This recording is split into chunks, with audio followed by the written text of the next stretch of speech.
Good morning. Good, good to have you here with me at the very beginning of our new semester, continuing with the book of John. So today we're going to finish off a little bit of chapter 3. We're not going to go heavily into it, but I do want to share with you some very important information before we go on to chapter 4. And so, what you're going to do is find John 3, 25 to 36. So, this is your second page in. The play from Mark is not going to be done. We're just going to go into John 3, 25 to 36. And I want you to take note of the I and the me and the mine, M-I-N-E. I want you to circle them so that you can see when John the Baptist finishes what he has to say, and John the author is going to start with what he wants to say. It's going to be about the same thing, the contrast between John the Baptist and Jesus.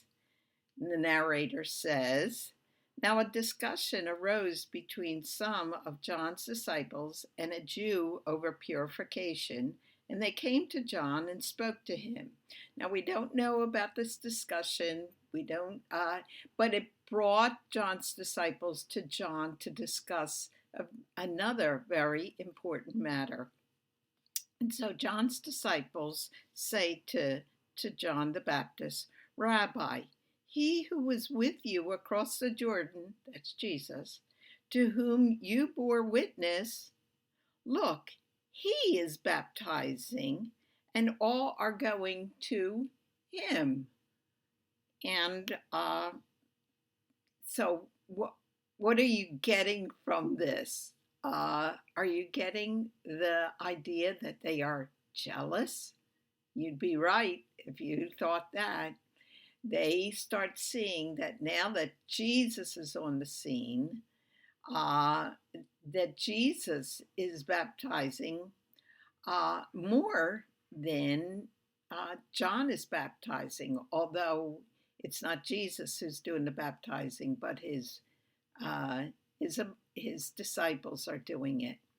And John has to answer this so that his disciples will change their thinking from jealousy to what they should be thinking. So he answers this way. "A person cannot receive," says John, "even one thing unless it is given him from heaven." In other words, what I've gotten is from God, heaven. What Jesus has gotten is from God, heaven. So there can be no jealousy. It's all of God. And then John's going to go into 3 contrasts. You'll see the numbers here. The first number is right before verse 28, to show how Jesus is more important than John. He says, "You yourselves bear me witness that I said, I am not the Christ." Remember that in the first chapter? I am not the Christ, but I have been sent before him. Are you circling the I's, the me's, the mine? Okay, so the first contrast is that he's not the Christ. John the Baptist, isn't the Christ. He's only the one who is sent. And then number 2, in verse 29, "The one who has the bride is the bridegroom. The friend of the bridegroom who stands and hears him rejoices greatly at the bridegroom's voice. Therefore, this joy of mine is now complete." So the second contrast. Jesus is what? The bridegroom. All John is what?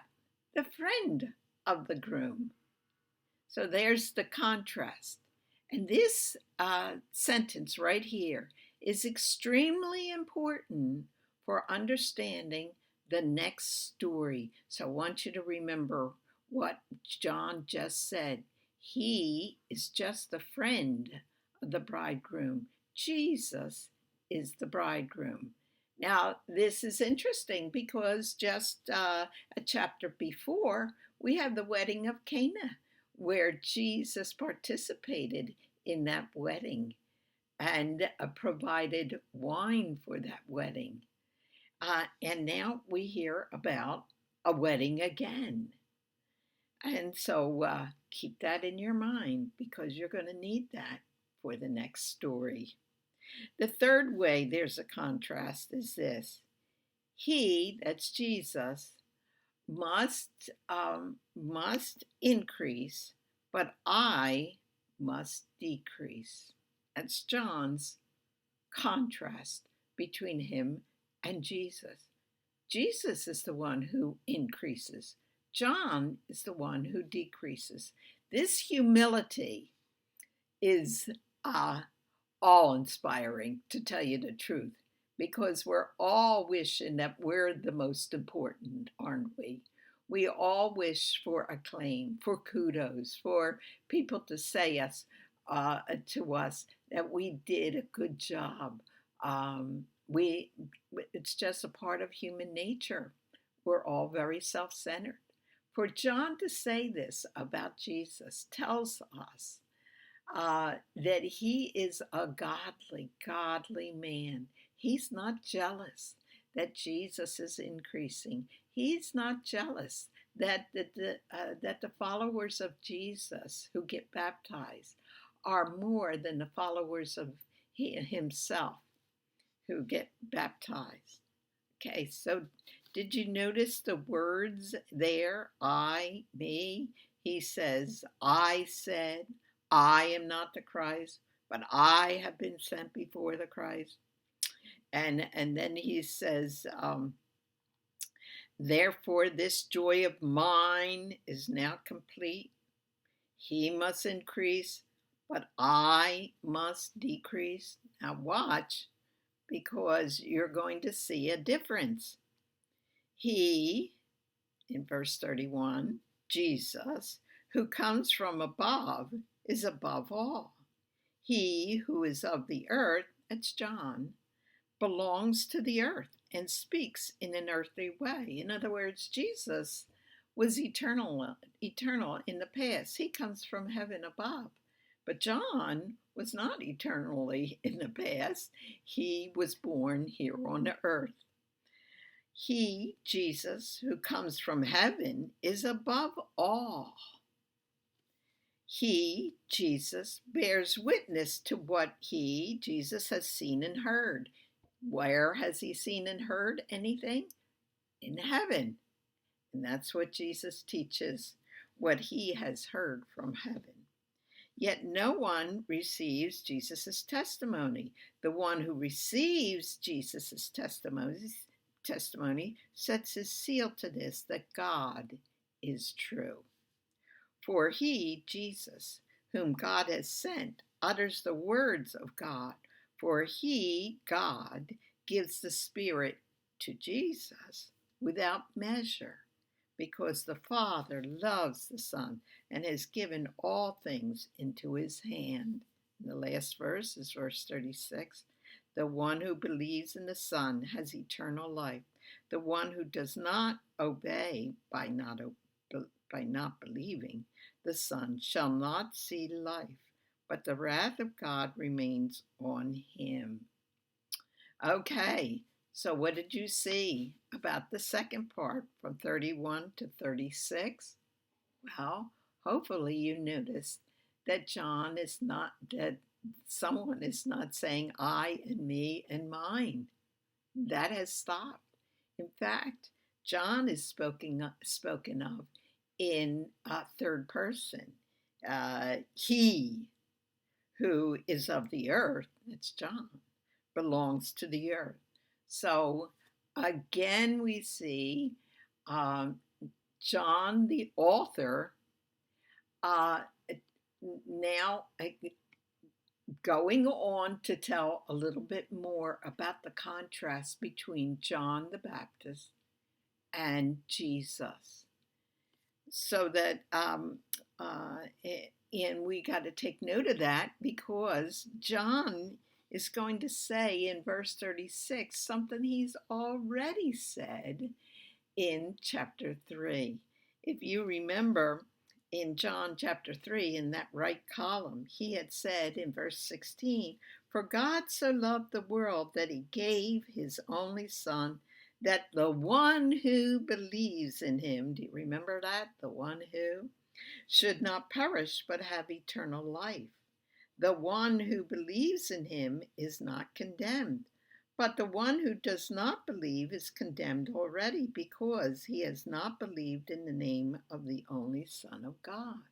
He's repeating what in John 3:36 is a repetition of these 3 times that he said something about belief and eternal life and the one who believes. So let's look at that. In verse 36 on the left, the one who believes in the Son. Now let's look to the right. The one who believes in the Son in bold print on the right. And the one who believes in him, that's the Son. So the same thing is being said, the one who believes. Now watch what it says. Has eternal life there on the left. What does it say on the right? Should not perish but have eternal life. Do you see how he's repeating? And then he says in 18, the one who believes in him is not condemned. Well, if you're not condemned, what do you have? Eternal life. So John likes to repeat and repeat and repeat, and he's going to repeat all through his book because he knows the wisdom of being a teacher. When I was learning to be a teacher, the main thing that we learned was repeat, repeat, repeat with variety. And so John knows to be a good teacher by repeating the most important things in the words that he gives. Whatever is of most importance to John is repeated multiple times. According to these 3 verses, what is important to John? It is that you believe in the Son to have eternal life. Okay, we're going to go on. Okay. This might be new to some of you, and to some of you who've been with me for years, it will be something that we learned a while ago, but you need to relearn it, and you'll be surprised at how much better you get it this time in order to understand something in John chapter 4. And it's about the narrative type scenes. We taught this at various times, and it's a story, a narrative played over and over again. Now that narrative that's played over and over again will have different time, different place, different characters most of the time. Okay? So we're going to see 3 narrative type scenes in order to be able to understand the story in chapter 4, because just about everything that John says is hooked to the Old Testament. So we're going to see a narrative type scene that is from the Old Testament. And the paper you're going to want is 2 pages, the betrothal type scenes. Okay? Okay. Now we're going to read it's set up like a play because we do this in play form in the Bible study. Makes people be able to concentrate better, to pay attention better when it's not just line upon line upon line of a story you probably have heard before. But if it's changed around into a play form, it becomes very interesting. Okay, but I have to read all the parts. Your job is to find the word, the noun that is repeated the most. Now I'm going to take out one word, one noun, and that is Yahweh. That is the name that's repeated the most in this story, where this is going to be not a proper noun, not the name of a person, but a common noun, something that's every day. Okay, not the name of a person, place, or thing. Okay, so listen for it. It's going to be repeated, but I want to give you a heads up. You're probably not going to guess. Now, I like to do that because then this is a challenge. But I'm telling you, very rarely is this repeated word noticed. So that might help you find it anyway.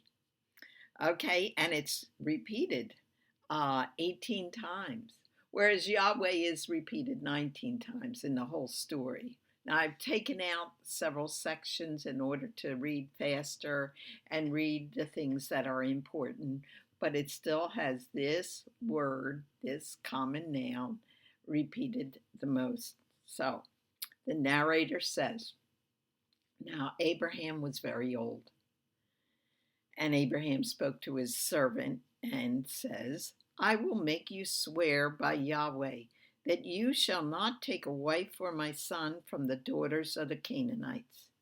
You will go to my relatives and take a wife for my son Isaac. Now, if you remember, he had left his father and his brothers behind in Haran. So he's sending his servant up to Haran and take a wife for my son Isaac. But if the woman is not willing to follow you, then you will be free from this oath. So it's okay. If she says no, then you're free of the oath.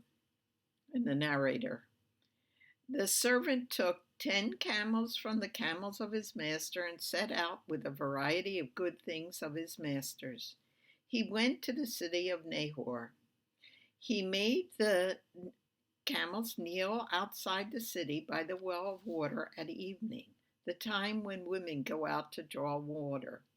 There were 2 times in the day for women to go draw water because these were the 2 cooler parts of the day. It would have been early in the morning or late in the afternoon. The servant prays, O Yahweh, the God of my master Abraham, please show loving kindness to my master. The daughters of the men of the city are coming out to draw water. Let the girl to whom I say, please let down your jar so that I may drink, and who answers, drink, and I will water your camels also. May she be the one whom you have appointed for your servant Isaac, and by this I will know that you have shown loving kindness to my master. The narrator says, before he had finished speaking, behold, Rebekah, who was born to Bethuel the son of Milcah, the wife of Abraham's brother Nahor, came out with her jar on her shoulder. She was beautiful and a virgin, and she went down to the spring and filled her jar and came up. The servant said, please let me drink a little water from your jar. Rebekah replied, drink, my lord. Narrator, she quickly lowered her jar to her hand and gave him a drink. And then Rebekah speaks again. I will draw also for your camels until they have finished drinking. The narrator said. She quickly emptied her jar in the trough and ran back to the well to draw, and she drew for all his camels. Meanwhile, the servant watched and wondered whether Yahweh had made his journey successful or not. When the camels had finished drinking, the man took a gold ring and 2 bracelets and spoke. The servant said, Whose daughter are you? Do you have a lodging for me?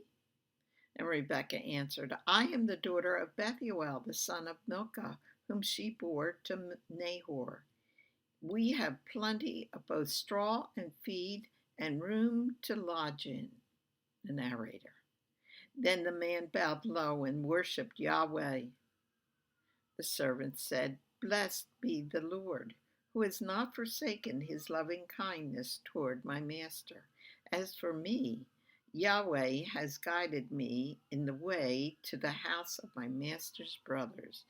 With her reply, her telling him who her relatives were, he acknowledges that they are Abraham's relatives. Wow. Then the girl ran and told her mother's household about these things. Rebekah's brother Laban ran outside to the man at the spring. When he saw the ring and the bracelets on his sister's wrists, when he heard the words of Rebekah, he went to the man, and behold, he was standing, or the servant was standing, by the camels at the spring. Laban says, Come in, blessed of Yahweh. I have prepared the house and a place for the camels. The narrator says, So the man entered the house. Then Laban unloaded the camels and gave them straw and feed to the camels and water to wash the servants' feet. But when the food was set before him to eat, he spoke. And the servant said, I will not eat until I have told my business. And the narrator says, So the servant told the family everything that had happened. And Laban and Bethuel both speak up. The matter comes from Yahweh. Here is Rebekah before you. Take her and go, and let her be the wife of your master's son, as Yahweh has spoken. And the narrator said, Then he and the men who were with him ate and drank and spent the night and arose in the morning. The servant said, Send me away to my master. The narrator says, But Laban resisted such haste. Laban, we will call the girl and consult her wishes. Narrator, then they called Rebekah.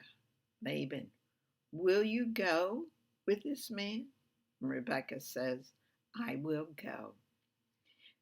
Then Rebekah arose with her maids, and they mounted the camels and followed the man. So the servant took Rebekah and departed. Now Isaac went out in the field toward the evening, and he lifted up his eyes and looked, and behold, camels were coming. Rebekah lifted up her eyes, and when she saw Isaac, she dismounted from the camel. Who is that man walking in the field to meet us? The servant said, He is my master. And the narrator says, Then Isaac brought her into his mother Sarah's tent, and he took Rebekah, and she became his wife, and he loved her. Such a nice love story. Okay. Did you get the word that's repeated the most? Or did you remember from a long time ago when we did this story? Well, it is not man or master, although those are repeated. It is, ta-da, drum roll, camel. And you're saying to yourself, but Barbara, you said the repeated word is important. What do camels have to do with this story. They're just there. No, they're not just there, because we're going to find out the character traits of each person in this story through the repetition of the word camel. That camel, those camels are there for a purpose so that we can find out what is important about Abraham, what is important about Rebecca, what is important about Laban, and again, what is important about Rebecca. Okay, so we see camels at the very beginning.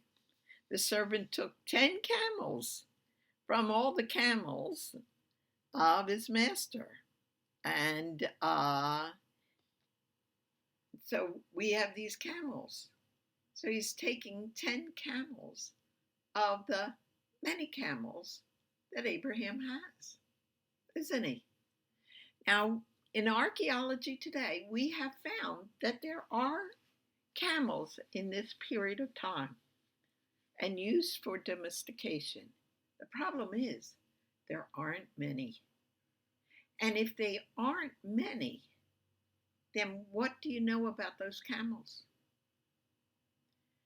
And that they're highly priced.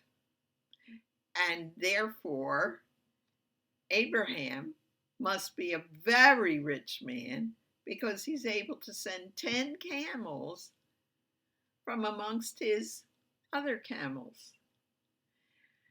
And these camels are going to persuade Abraham's family that Abraham's son is worthy of their daughter when the servant gets there. Okay, the next time is when the servant prays, and he prays that somebody would be willing to not only give him water, but water for his camels. And so we have Rebecca saying she's going to water those camels. Now, let me tell you about watering camels. The servant has 10 camels. And I looked it up, and a camel drinks at one time 10 gallons. Now, it tells us that she ran back and forth in order to fill up her container and spill out for each of the camels. How many gallons of water did she have to scoop up from the well and take to the camels, to the trough? 10 times the number, 10 camels times 10 buckets of water. That's 100. And it tells us she ran to do it. What does that tell us about Rebecca? Well, of course, the first thing you're going to think is that it tells us how strong she is, and that is true. Some of you may remember the Danny Thomas show. I loved that show. He had an uncle who was, I think, from Lebanon, so he was Arab, and his uncle just despaired over Danny's wife because she was slender, very nice looking, but looked to him like she was quite frail. Because to him, Danny should have married somebody strong who could bear children, who could do the work in the household. And that's how they thought. A strong woman to bear Isaac children and to do the work that was constant for a wife in those days. And so she does that. She shows that, right? But it also shows something else. She is running quickly. That's what it says. She ran and she quickly emptied her jar into the trough. and ran back to the well to draw. And she drew for all's camels. You know, so she's running, she's doing it quickly. And this is important because it mimics a previous story. If you remember, Abraham had three messengers come to him, one of it being Jesus. And remember, when they came, he says, I want you to stay for a meal. And what Abraham does is he gets up and runs. He runs to get the lamb, and he runs to get it cooked, and he's quick about the running. It says he runs quickly to do each thing that he has to do in order to present a meal to his friends. So what Rebecca is, she's like Abraham, the father of Isaac. And so she is worthy to be counted in Abraham's family. She is like her father-in-law or her future father-in-law. So that's what it tells us about her. She's going to further mimic Abraham in the rest of the story. So watch for it. Okay. The next thing is we learn about Laban. Look what it says on right at the top of the second page. Rebekah's brother Laban ran outside to the man at the spring. And listen to this. When Laban, saw the ring and the bracelets on his sister's wrists. Ooh, what does he say? The jewelry, the money. And when he heard the words of Rebekah, he went to the man, the servant, and behold, the word behold tells us that we're to see what what Laban sees. Watch. Behold, the servant was standing by the camels at the spring. So what does Laban see? Behold, camels. Again, money tells us what is important to Laban. Now, we, of course, are just being introduced to Laban now, but it helps us with a story later on when Jacob, the son of Isaac, comes to Laban. And we see that Laban is still wanting the money. Remember, he gets Jacob to work for him 20 years or 14 years for his two daughters. He said, oh, yeah, you can marry, but it's work. And not only that, if you remember, Laban keeps changing how much he gives to in payment to Jacob for all the work he's doing. Remember, he changed it. Okay, now you get all the white sheep, and of course Jacob produces. He's being blessed by God, and he gets loads and loads of sheep. And so then Laban says, "Wait a second. No, I'll take the white sheep. You get the sheep that aren't just white. They're black and gray and white." And so God blesses Jacob again, and he produces much sheep. And then Laban says again, wait a second. Let's go back to the way it was. He's into the money. And so he deceives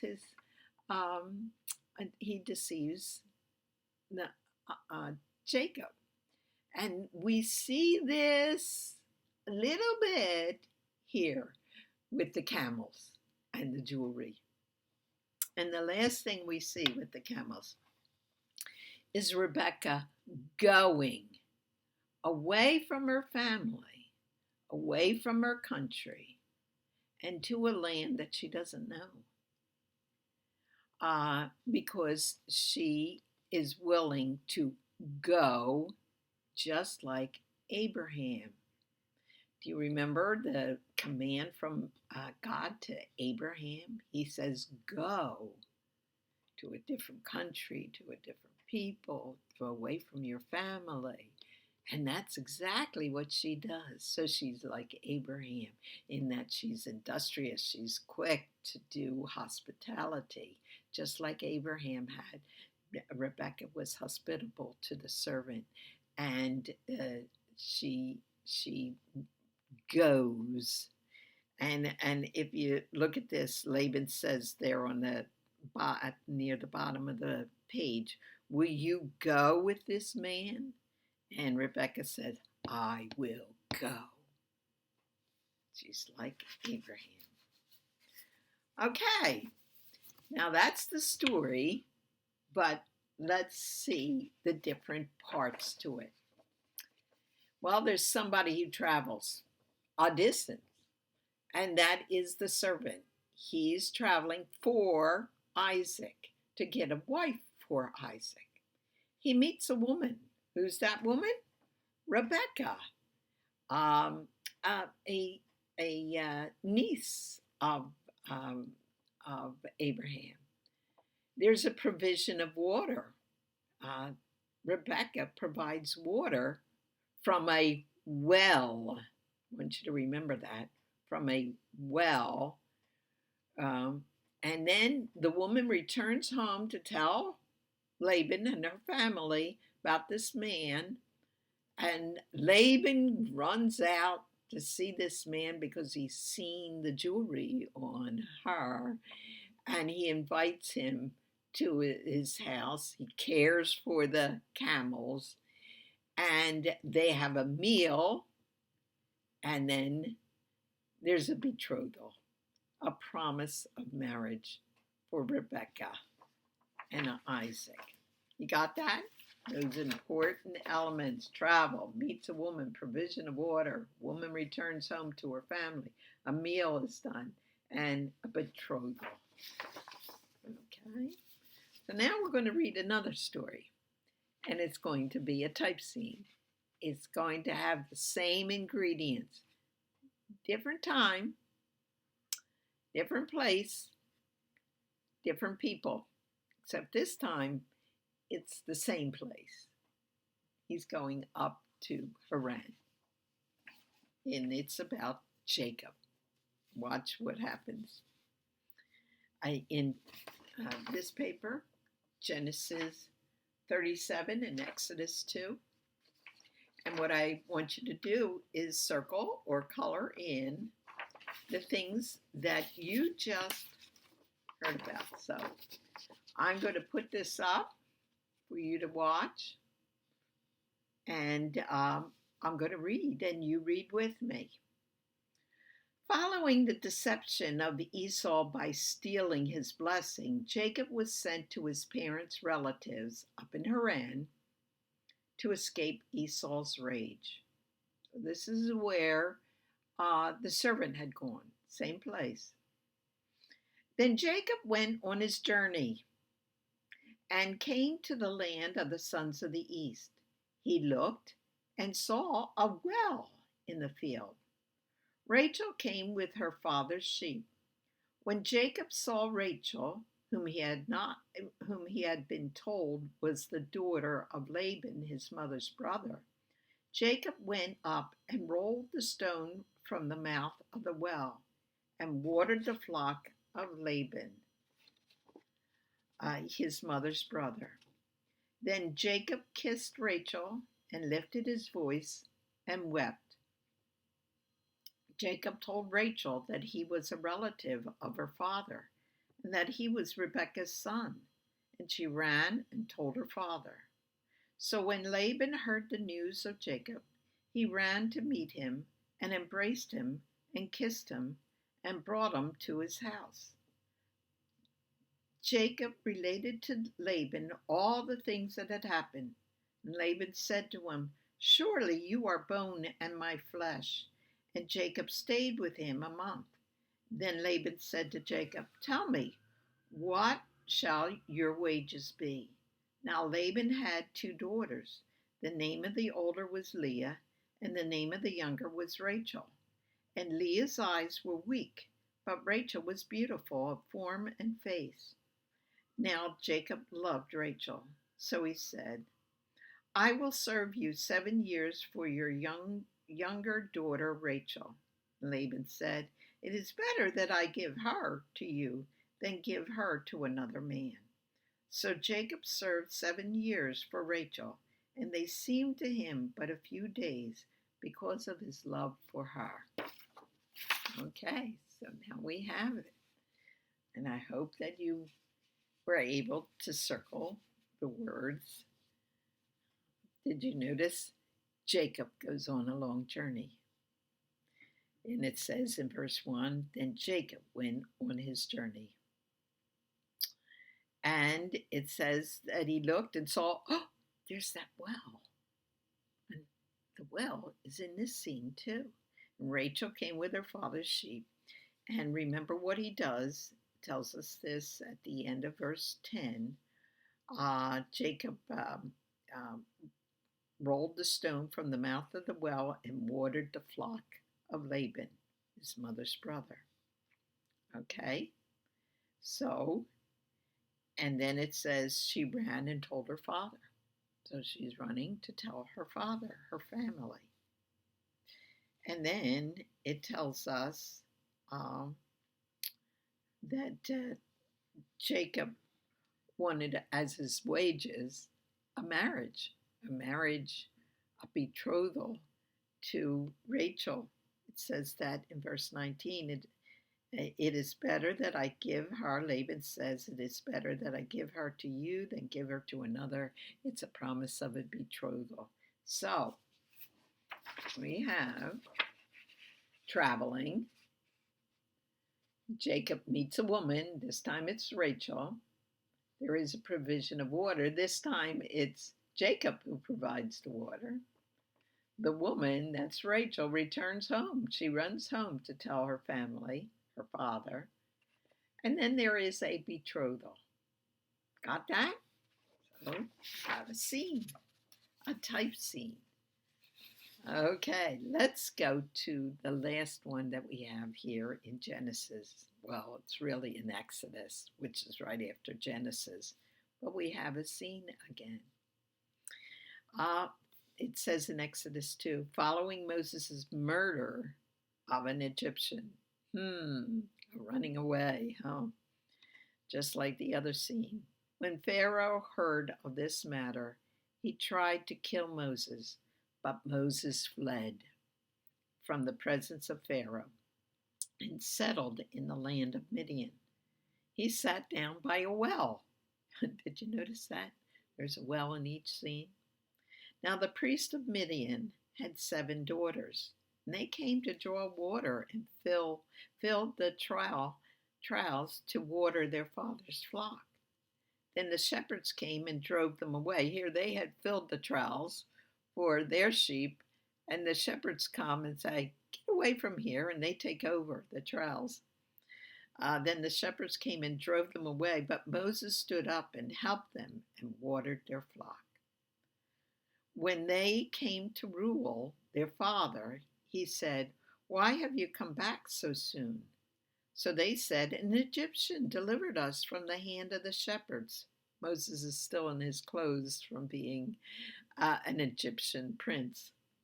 An Egyptian delivered us from the hand of the shepherds, and what is more, he even drew water for us and watered the flock. He said to his daughters, where is he then? Why is it that you have left the man behind? You know, he's very aghast that they would not reach out with hospitality. Invite him to eat bread. Moses was willing to dwell with the man, and Reuel gave his daughter Zipporah to Moses as a wife. Well, this is a short story, and but it has all the ingredients, doesn't it? We have a wife for Moses. He travels from Egypt to Midian, and he meets not just one woman, but many. It's 7 sisters that poor uh, father. And then there's a provision of water. This time it's Moses providing water. The women return home to tell the family, their father, Ruel. There's a meal and a betrothal. Okay? So now, I hope you noted that something is missing in one of the stories.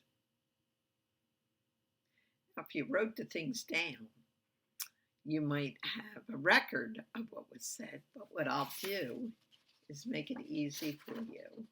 I will just put these two up so that you can see what is missing. In the Jacob story, travel, meets a woman, provision of water. The woman returns home to tell family, and there's a betrothal. The Moses story, though, is just like the Isaac story, or the Isaac, the servant story. Travel, meets a woman, provision of water. The woman returns home to tell the family. There's a meal, and then there is a betrothal. Ooh, do you see it now? There's no meal. There's no meal. There's no meal. Now, in each of those cases, those three cases, there is the betrothal, but there is a meal, except for Jacob's story. And a long time ago, when I was in Genesis, I repeated what is still important, and that is what is missing is just as important as what is there. And since the story in Jacob is missing a meal, we probably have to think about this, because a meal is what you do when you make a covenant. And there's a covenant in each one of marriage, the betrothal, except for Jacob's. Now he's assuming that his father-in-law or his future father-in-law is going to keep his word.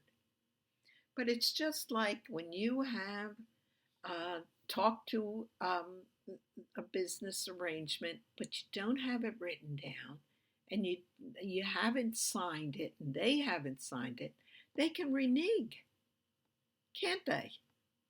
Now this is not nice. This is awful. Laban now thinks that he has the right, since they didn't have a meal over this agreement, to exchange Leah for Rachel. He has the right to deceive Jacob because there has been no meal when they made the agreement. And poor Jacob hadn't insisted or hadn't said anything about a meal, didn't even think about it probably, because, they're related. But this is Laban, the deceiver, who thinks that he can get away with this. And he does. Okay, so we have these type scenes in the Old Testament. Now, John, we have been watching in John, that John links just about everything he says about Jesus to something in the Old Testament. Remember, Nathaniel is not a deceiver. And Jesus says, a man without guile, a man without deceit. He's talking about Jacob, who has been a deceiver. Then we have the bronze serpent that Jesus refers to in John 3. And the new birth that John talked about was a new birth spoken about in the Old Testament.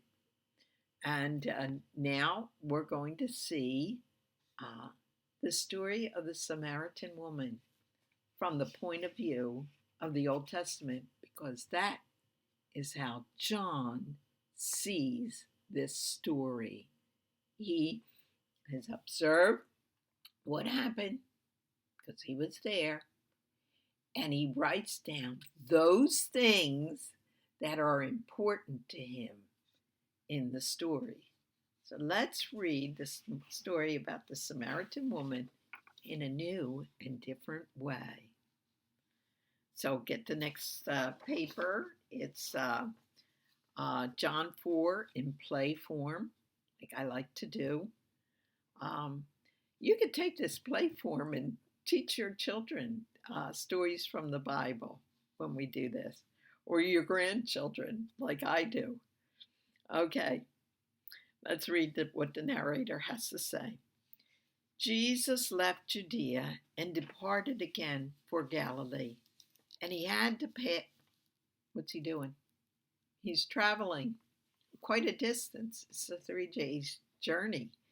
Even if he goes right through Samaria, which he is going to do.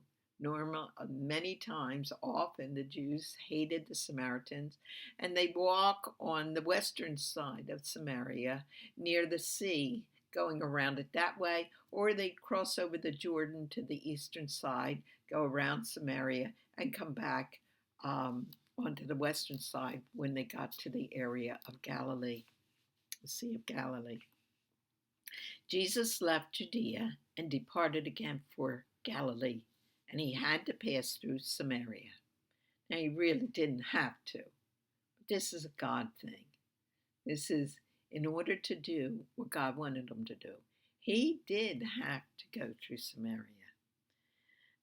He came to a town of Samaria called Sychar, near the field that Jacob had given to his son Joseph. Jacob's well was there. What does that have to do with the price of beans?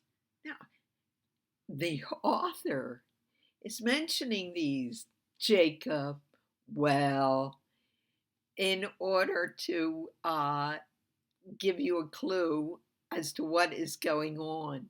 You're supposed to think back to the type scene in the Old Testament. Jacob's well was there. So Jesus, wearied as he was from his journey, was sitting beside the well. So we have a well, and just like in the other stories, it was about the 6th hour. A woman came or noon. A woman came from Samaria to draw water. Oh. Jesus spoke to her, "Give me a drink." For his disciples had gone away into the city to buy food. The Samaritan woman spoke to him and said, "How is it that you, a Jew, ask for a drink from me, a woman of Samaria? For Jews have no dealings with Samaritans."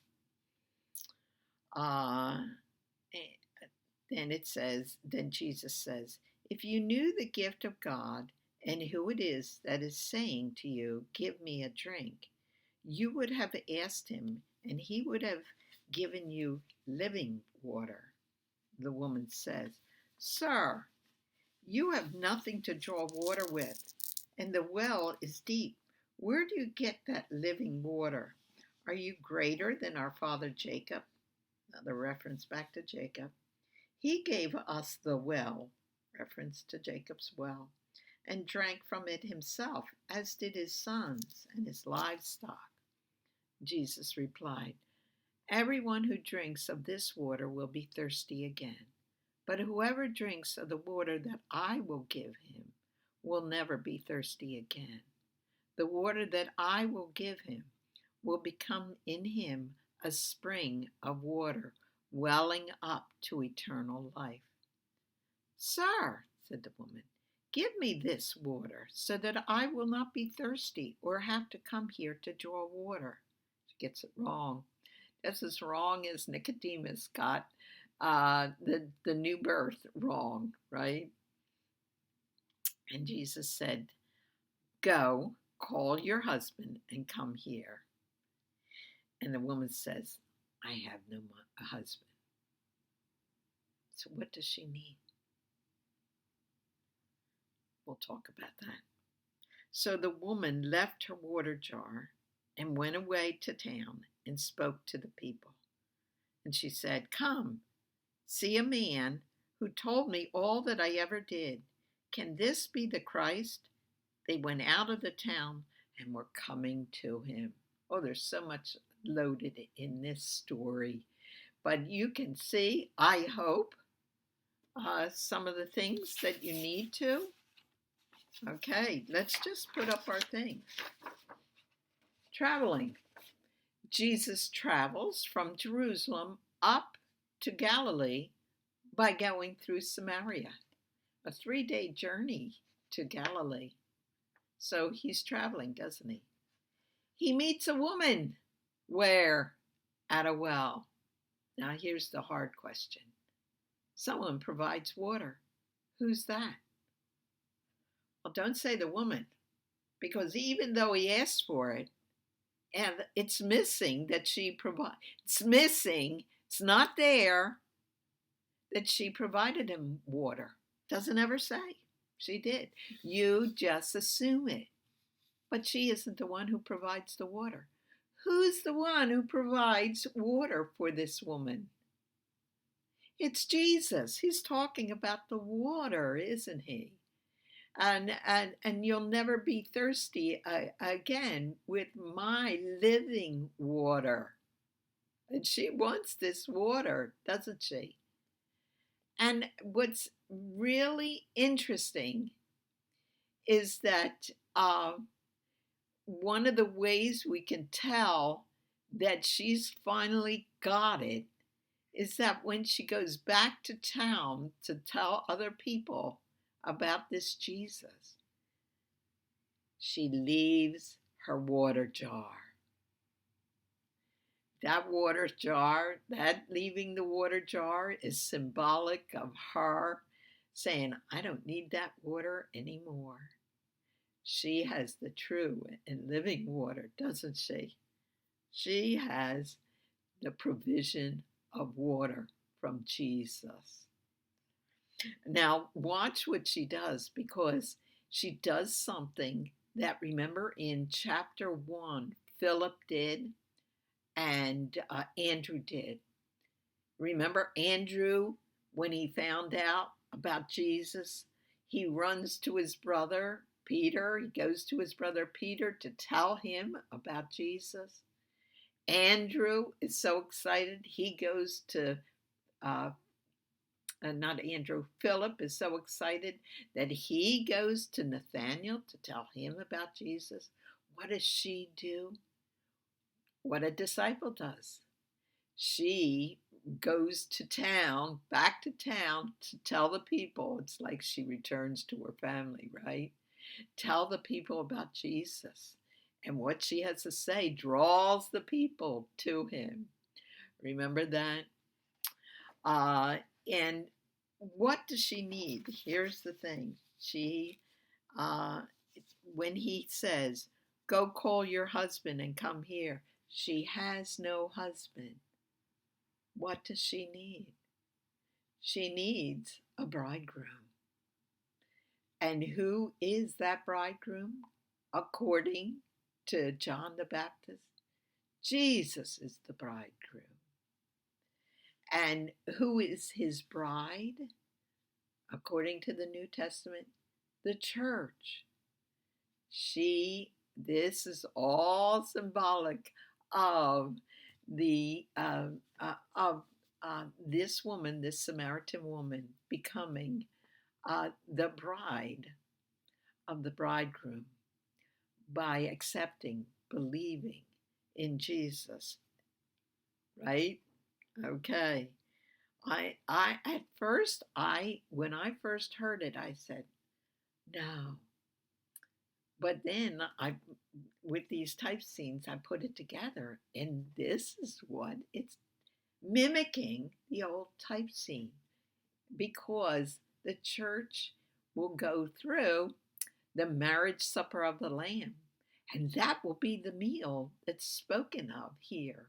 That is in the type scene, and the betrothal, the marriage supper of the Lamb. And it's John who writes about the marriage supper of the Lamb in Revelation. So he is showing Jesus to be the bridegroom, and part of the bride is now the Samaritans.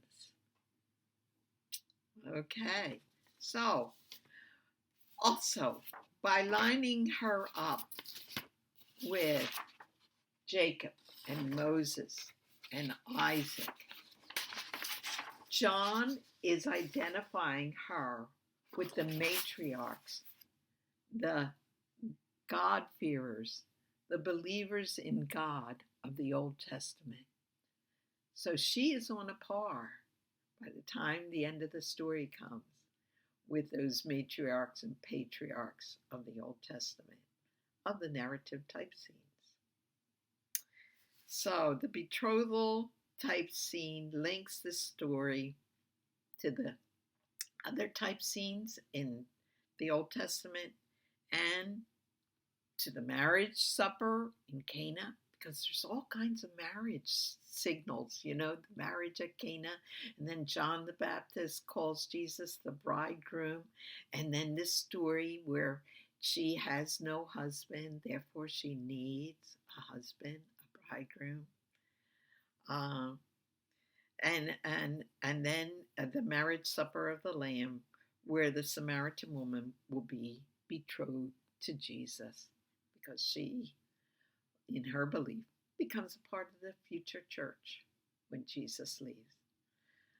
Okay, I hope that you see this story, and this came from my professor in seminary, and now I found it in about 5 different commentaries. They all link it to that betrothal type scenes of the Old Testament. They link it, this story of the Samaritan woman, to those stories. Yes, to symbolize so much. She leaves behind the water jar. She never provides the water. It is Jesus who provides the water. And she, the symbol of her recognizing that Jesus' water is what she wants, is that she leaves behind the water jar. Okay? Okay. This was wonderful. I enjoyed doing this with you again this year. And so I'll say goodbye till next week, God willing.